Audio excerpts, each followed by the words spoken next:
A whole lot happened in WWE in 2021, and while there were plenty of good moments, there were also a whole lot of bad ones. We ranked them, and here are the top 10 absolute worst WWE moments of 2021. After her last WWE appearance in 2016, I don't think anyone had high expectations for Eva Marie. Even with that, Marie's return in 2021 still managed to be a disappointment. Despite it being over 7 years since she had her first match, Eva Marie still hadn't improved in the ring. This became really evident at SummerSlam, when Eva took on Alexa Bliss. There was just as much time spent standing and walking around as there was actually wrestling. The fans weren't into the match either, and even started chanting, "We want Wyatt." It didn't help that one of the biggest moments of the match was when Eva Marie grabbed the Lily doll. Thankfully the match was only about 4 minutes long, but you know something's wrong when the best thing about the match is how quickly it ended. Eva Marie's whole return was pointless and a bit painful to watch, and her match at SummerSlam was the turd on top. Toni Storm had a rough 2021. She debuted on SmackDown in July and then just made sporadic appearances. That wasn't ideal, but things turned bad in November. The Master of the Storm Zero interrupted Charlotte Flair while the Queen was being interviewed. The two women started fighting, which led to Flair grabbing a pie and throwing it into Storm's face. Then Charlotte threw a second pie at Toni Storm, and the whole time, Storm just stood there and didn't do anything. A week later, Toni got even with Flair by hitting her with a pie, but the whole thing was just kind of dumb. These two are phenomenal wrestlers, and hitting each other with pies just seems beneath them. Also, it was one thing for Toni Storm to get hit by the first pie. It was another to have her get hit by a second one only seconds after the first. One of the worst storylines of 2021 was Braun Strowman vs. Shane McMahon. About a month after returning to WWE, Strowman was put in a tag team match with Adam Pearce. Shane McMahon forced Braun to tag in Pearce, causing them to lose the match. This began this weird rivalry where Shane would insult Strowman by calling him dumb and stupid. McMahon would even go as far as showing Braun's 5th grade report card to all the fans. When it was time to fight, McMahon always found some way out of it, or ended up getting the upper hand. The entire storyline was just uninteresting. It didn't help when Shane McMahon gave a long, rambling speech on Raw. The feud finally ended in a steel cage match at WrestleMania. On its own, the match was alright, but it was severely hurt by having a bad storyline going into it. Shortly after losing the Women's Tag Team Championship, Shayna Baszler invaded Alexa Bliss's playground and insulted her doll, Lily. Baszler and Alexa Bliss met up again the next week, and Bliss asked Shayna to say sorry to Lily.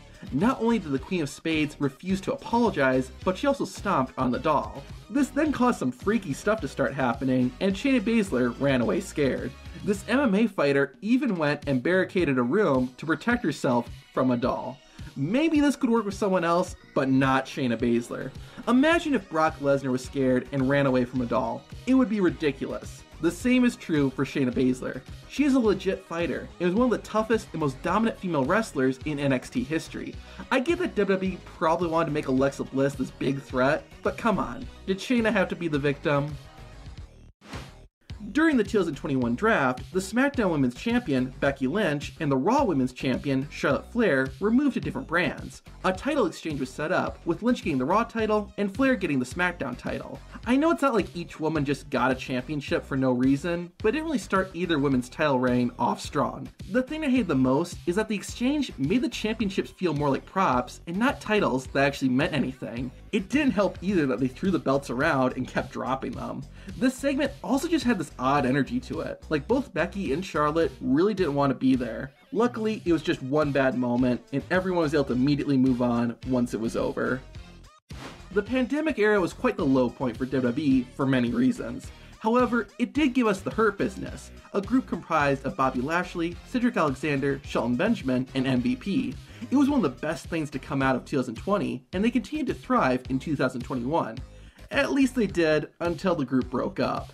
After losing the Raw Tag Team Championship, as well as a 2-on-1 handicap match against Drew McIntyre, Lashley verbally and physically assaulted Cedric and Shelton, and declared the Hurt Business was over.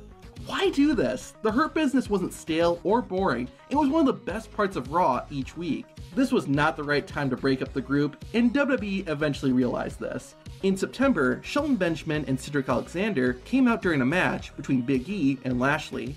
Benjamin and Alexander helped Bobby Lashley, and the Hurt Business were back together. Corey Graves later gave the explanation that Shelton and Cedric realized they were better as a unit, which is kind of hard to believe. Sure, Shelton Benjamin and Cedric Alexander won the Raw Tag Team Championship while they were part of the Hurt Business, but MVP and Bobby Lashley didn't have anything to do with that. Plus, as I mentioned, Shelton and Cedric also lost the titles while they were still part of the Hurt Business, so the jury's still out on if they were truly better as a unit. The main point is that the Hurt Business breaking up didn't help anyone, and it definitely hurt Benjamin and Cedric the most. No pun intended. Debuting in 2020, Karrion Kross was one of the most dominant stars in NXT. With Scarlett by his side, Kross never lost a single match and defeated several high-profile names. In April 2021, he won the NXT Championship and remained one of the strongest wrestlers on the roster. Then in July, Karrion Kross made his debut on Monday Night Raw. He took on Jeff Hardy, only for Hardy to not only defeat Kross, but do so in less than 2 minutes. This was a huge upset and a terrible way to debut on the main roster, especially for someone as strong as Karrion Kross. It was a horrible way to end Kross's undefeated streak as well, and hurt a lot of the work WWE had done making Karrion Kross a strong wrestler. Plus, the man was the NXT champion at this time, which not only hurt Kross, but the entire NXT brand.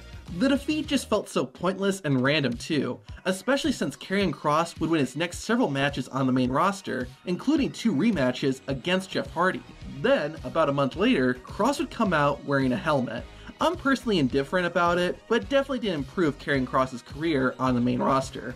Also, why didn't Scarlett come with them? The whole transition from NXT to Raw was just handled extremely poorly and seriously hurt one of WWE's up-and-coming stars. Bianca Belair, without a doubt, had an awesome 2021. She started the year by winning the Women's Royal Rumble, and then went on to defeat Sasha Banks in the main event of WrestleMania to win the SmackDown Women's Championship. Belair's title reign was pretty solid as well, but then SummerSlam happened. It was going to be a rematch between Bianca and Sasha, but those plans ended up falling through. At the event, Carmella was announced as Sasha's replacement, only for Becky Lynch to make a surprise return after being absent for over a year. Becky got in the ring and beat up Carmella and took her place.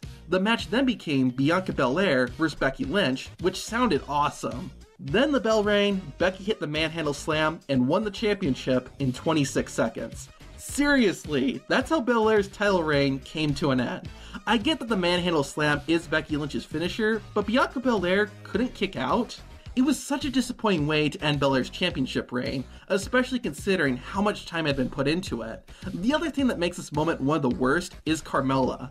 What was the point of having her even come out? Having Becky Lynch return and easily beat her up just made Carmella look weak. Becky Lynch, while she won the championship, I don't think it really helped her at all. I mean, when you think of the SmackDown Women's Championship match at SummerSlam 2021, do you think of Lynch becoming champion, or do you think of Bianca Belair losing in 26 seconds? The Fiend was one of the best WWE characters in recent history. There was a ton of creative stuff we got to see Bray Wyatt's dark side take part in, like being set on fire. After being burned alive by Randy Orton, the two would finally get to go one-on-one again at WrestleMania 37. The match ended up being about 6 minutes long and was pretty underwhelming. With how strong the Fiend had been made to be, it felt like he and Orton should have had an all-out war, but their battle at WrestleMania ended up being a basic match with red lights. The worst part though was the ending. Before he could hit Sister Abigail, the Fiend got distracted by his follower, Alexa Bliss. From out of nowhere, Orton hit the Fiend with a single RKO and got the 1-2-3. This doesn't make any sense, considering the Fiend wasn't selling Randy's offense earlier in the match. And don't forget, Seth Rollins hit the Fiend with 11 curb stomps and a pedigree, and he's still kicked out. Now, all it takes is a single RKO and the Fiend's down for the count? It felt like it should have taken way more to defeat him. Even just watching the match on its own, it's not really that great, which is disappointing considering how talented these two men are. Before we get to the worst moment, here are some honorable mentions. In a promotional stunt for Netflix's Army of the Dead movie, The Miz and Damian Priest faced off in a lumberjack match with zombies surrounding the ring. I actually kind of liked it, but at the same time, I know it's bad, if that makes any sense. Having zombies totally destroys any suspension of disbelief, and the fact that the entire thing was just being used to sell a movie makes it even more hokey. Plus, the ending with the zombies eating The Miz just looked weird. At Extreme Rules, Finn Balor took on Roman Reigns for the Universal Championship. It was a brutal match for both wrestlers, but thanks to Finn's demon powers, it looked like he was going to prevail. That was until the top rope fell apart.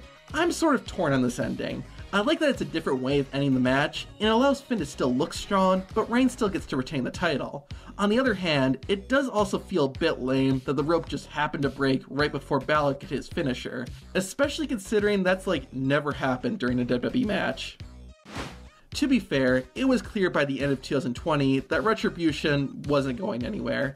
2021 though was the final nail in the coffin. The group was defeated often and never did anything of note. It was so disappointing too, considering how Retribution started out, but they quickly became just a faction on the roster, involved in minor storylines. To prove just how irrelevant Retribution was in 2021, the group broke up on the Fastlane kickoff show. And the worst WWE moment of 2021 is all the releases. Everyone was surprised by the huge number of WWE wrestlers let go in April 2020. Agree or disagree, there was at least a clear reason. The COVID-19 pandemic had hurt WWE's finances, and they were looking to cut expenses. In 2021, I have no idea. It seemed like every few months, a whole batch of wrestlers would be released. That always sucks, but in 2021, there were a lot of big names that got let go, like Braun Strowman, Bray Wyatt, Aleister Black, Mickie James, Samoa Joe, and many more. Even wrestlers that the company had recently brought back, like Eva Marie, John Morrison, and Drake Maverick, were fired. The weird part was, there didn't seem to be any reason. Budget cuts were always cited, but really? The releases seemed so random as well, like Aleister Black had just returned on May 21st and started a feud with Big E and was let go 12 days later. Really? You couldn't have waited till the rivalry was at least finished? Other wrestlers, like Bray Wyatt for example, felt like there was so much more they could do, making it even more disappointing to see them let go. The scary part is, will this trend of mass releases continue in 2022? We may not know that, but I do know you can watch the best and worst of WWE in 2021 by hitting the playlist on screen.